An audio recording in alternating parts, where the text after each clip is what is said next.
사람이란 돈에 대한 욕심이 참 끝이 없나 보다. 적어도 내 남편만은 그럴 줄 알았는데 결국 그도 사람인지라 돈 문제 앞에서 흔들리게 되었다.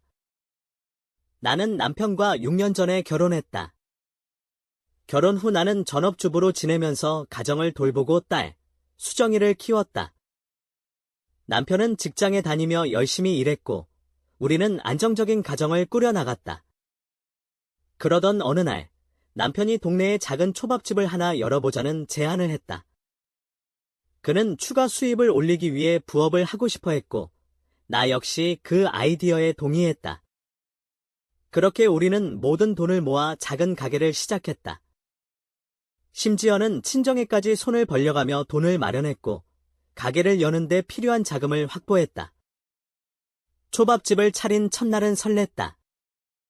새로운 도전이라는 생각에 우리 둘 다 열심히 준비하고 가게를 운영하기 시작했다. 그러나 초밥을 만드는 요리사를 고용하는 데에 많은 비용이 들어가면서 수익은 기대만큼 나오지 않았다. 나는 어느 정도 수익에 만족했지만 남편은 그 이상을 원했다. 당신이 초밥 만드는 법을 배워서 가게에 더 기여하면 좋을 것 같아. 남편은 가게의 운영을 위해 내가 직접 요리하는 것이 비용 절감에 도움이 될 것이라고 말했다. 나는 요리에 소질이 없다는 걸 남편도 알았지만 남편의 설득에 결국 나는 가게에서 일을 배우기로 했다. 그렇게 나는 딸을 어린이집 종일반에 맡기고 남편과 함께 가게로 출근하기 시작했다. 처음에는 작은 일부터 시작했다. 가게 청소를 하거나 서빙 아르바이트생을 도우며 가게의 흐름을 익혀 나갔다. 그러나 주방에 들어가 초밥 만드는 일을 시작하자 상황은 생각보다 훨씬 어려웠다. 초밥용 밥을 짓는 법, 재료를 준비하는 법 등 기본적인 요리법부터 차근차근 배워야 했다. 요리사에게 배울 때 그의 가르침은 엄격했다. 나는 작은 실수에도 자주 혼났고 요리사가 내 만든 음식을 바로 버리는 모습을 보며 자존심이 상하기도 했다. 이렇게 하면 안 돼요. 다시 처음부터 해보세요. 그의 말은 차가웠고 나는 그 차가움 속에서 실망감과 함께 더 큰 책임감을 느꼈다.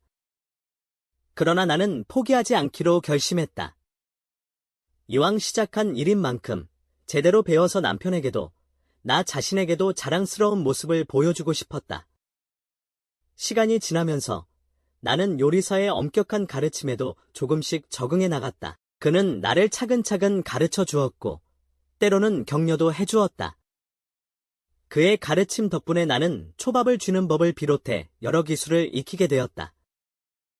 초밥을 만드는 것은 단순히 요리가 아니라 섬세한 기술과 정성이 필요한 작업이라는 것을 깨달았다. 그러나 요리 기술을 익히는 것보다 더 중요한 것은 내가 이 경험을 통해 얻은 성장이었다. 남편과의 갈등, 초밥집 운영의 어려움, 그리고 요리사와의 상호작용은 모두 나를 더 단단하게 만들어 주었다. 이 과정을 통해 나는 가정과 일을 모두 소중히 여기며 더 나은 사람이 되어 가고 있었다. 이제는 가게에서 나만의 역할을 찾았고 남편과 함께 초밥집을 운영하는 것이 조금씩 더 익숙해지고 있었다. 서로의 차이를 이해하고 어려운 순간에도 함께 힘을 합쳐 이겨내는 과정에서 우리는 더 깊은 신뢰를 쌓아갔다. 이 모든 것이 끝났을 때 나는 자신이 얼마나 성장했는지 깨닫게 될 것이다. 그리고 그 성장은 단순히 초밥 만드는 기술 이상이었다. 다음 날도 아침 일찍부터 선영과 함께 가게를 청소하고 있었다. 어쩐지 나는 자꾸만 시계를 확인하게 되었고 그때마다 얼굴이 붉어졌다. 마음속 어딘가에서 알 수 없는 긴장감이 서서히 피어오르는 기분이었다. 사모님, 왜 자꾸 시계를 보세요? 아니야. 아무것도. 선영의 질문에 나는 당황한 듯 대답했다. 그러나 내 얼굴이 달아오르는 건 어쩔 수 없었다.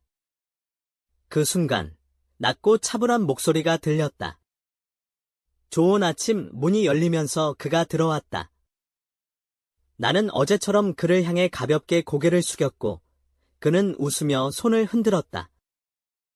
그 미소는 차분하면서도 나에게는 따뜻하게 느껴졌다. 왠지 모르게 마음이 편해지는 순간이었다. 그가 주방으로 들어가자 나는 그를 따라갔다. 그가 뭔가 바쁘게 준비하는 것을 보며 자연스럽게 그를 돕고 싶어졌다. 제가 뭘 도와드릴까요? 어제처럼 밥을 준비해 주세요. 그의 목소리는 어제보다 부드러웠다. 나는 밥을 준비하며 가끔씩 그를 힐끔힐끔 보았다. 그의 진지하게 일하는 모습이 인상 깊었다. 생선 자르는 방법을 가르쳐 드릴게요. 그가 나를 부르며 생선 자르는 법을 알려주기 시작했다. 생선에 따라 자르는 방법이 달라요? 이렇게 자신 앞으로 당겨서 오른쪽으로 썰면 됩니다. 그는 친절하게 생선을 자르는 방법을 설명해 주었다. 나는 그에게서 많은 것을 배우고 있다는 사실이 고맙게 느껴졌다. 시간이 흐르며 우리는 함께 요리를 준비했다. 그의 가르침은 차근차근 이어졌고 나는 그가 말하는 것에 집중했다. 그가 설명하는 동안 나는 그가 얼마나 열심히 일을 하고 있는지 깨닫게 되었다. 그가 자신의 일에 몰두하는 모습이 매력적으로 느껴졌다. 점심시간이 가까워지자 손님들이 하나둘씩 몰려들었다. 선영, 나, 그리고 준규 씨는 각자 맡은 일에 바쁘게 움직였다. 내가 만든 초밥이 손님들의 입에 들어가는 모습을 보면서 작은 성취감이 느껴졌다.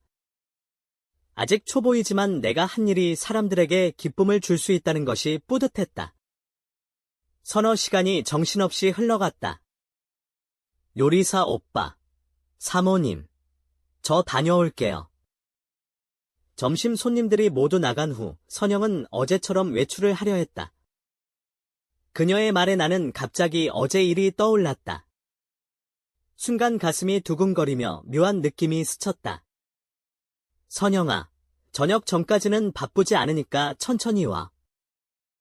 준규 씨는 그렇게 말하며 나를 보며 가볍게 미소를 지었다. 그 미소에 나도 모르게 얼굴이 붉어졌고 나는 어색하게 미소를 지었다. 준규 씨는 저녁 영업 준비 중이라는 팻말을 가게 앞에 걸고 주방으로 돌아왔다. 그가 나를 부르며 말했다. 이리 와봐요. 초밥초 만드는 법을 가르쳐 드릴게요. 그는 나의 손을 부드럽게 이끌어 가스레인지 앞으로 데려갔다. 나는 그의 가르침에 따라 초밥초를 만들기 시작했다. 초밥초는 식초, 설탕, 소금이 주재료인데 3, 1 비율로 섞으면 돼요. 냄비에 넣고 약한 불에서 저어주세요. 절대 끓이면 안 돼요. 식초가 날아가니까요. 그는 옆에서 내 어깨너머로 내가 하는 것을 지켜보며 계속해서 세세한 설명을 이어갔다. 그의 가르침은 매우 자세하고 꼼꼼했다. 나는 그가 일에 얼마나 진지한지 다시 한번 느꼈다. 준규 씨는 내가 잘하고 있는지 계속해서 확인하며 작은 조언을 아끼지 않았다. 우리는 함께 주방에서 일하며 자연스럽게 대화를 나눴다. 서로의 일에 몰두하면서도 함께 일하는 이 시간이 무척 소중하게 느껴졌다. 그의 친절함과 배려 덕분에 나도 자신감이 생겼고 점점 더 요리하는 즐거움을 느끼기 시작했다. 저녁 시간이 가까워 오면서 가게는 다시 분주해졌지만 나는 그와 함께 일하는 이 순간이 즐겁고 소중하다는 생각을 멈출 수 없었다. 나는 갑작스러운 상황에 놀라 두 눈을 크게 뜨고 고개를 돌려 그를 바라보았다. 그 순간 나도 모르게 놀란 표정을 지었다. 그는 나를 보며 미소를 지었지만 나는 부끄러움에 그를 더 이상 마주 볼 수 없었다. 당황한 나머지 고개를 다시 돌렸고 마음이 복잡했다. 가까워지는 발소리가 들리자 그는 나에게서 조용히 물러났다. 얼굴이 화끈거렸고 이 상황이 너무 갑작스럽게 일어났다는 생각에 내 마음은 한동안 진정되지 않았다. 그날 있었던 일들이 내 머릿속에서 쉽게 사라지지 않았다.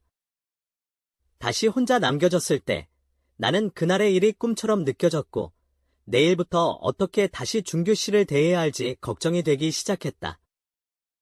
나 스스로가 어찌할 바를 몰랐고 마음속에서 복잡한 감정들이 뒤엉켜갔다.